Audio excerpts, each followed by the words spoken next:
दीना GD road पर खौफनाक road हादसा पेश आया, जिसमें एक मोटरसाइकिल सवार शदीद जख्मी हो गया। जख्मी होने वाले का तल्लक लड़ी से बताया जा रहा है। दीना जीडी रोड पर बस और ट्रक की आपस में एक दूसरे को रास्ता न देने की वजह से ये हादसा पेश आया। इस हादसे में मोटरसाइकिल सवार साजिद नामी शख्स, जिसका तल्लक लड़ी गाँव से बताया जा रहा है, शदीद जख्मी हो गया। इसकी टांग से गाड़ी का टायर गुजर गया। अभी ये कंफर्म नहीं हो रहा कि बस का टायर इससे गुजरा है या कि ट्रक का।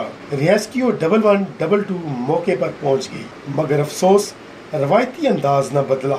मोटरवे पुलिस और सिटी चौकी दीना मौके पर न पहुंच सकी। जख्मी होने वाला शख्स वाह कैंट में मुलाजमत करता था, जो छुट्टी अपने घर जा रहा था। रेस्क्यू 1112 जख्मी को फौरी DHQ JLM रेफर कर दिया। कैमरामैन टीम के साथ सैयद अमीर अहमद, आवाज डिजिटल, दीना।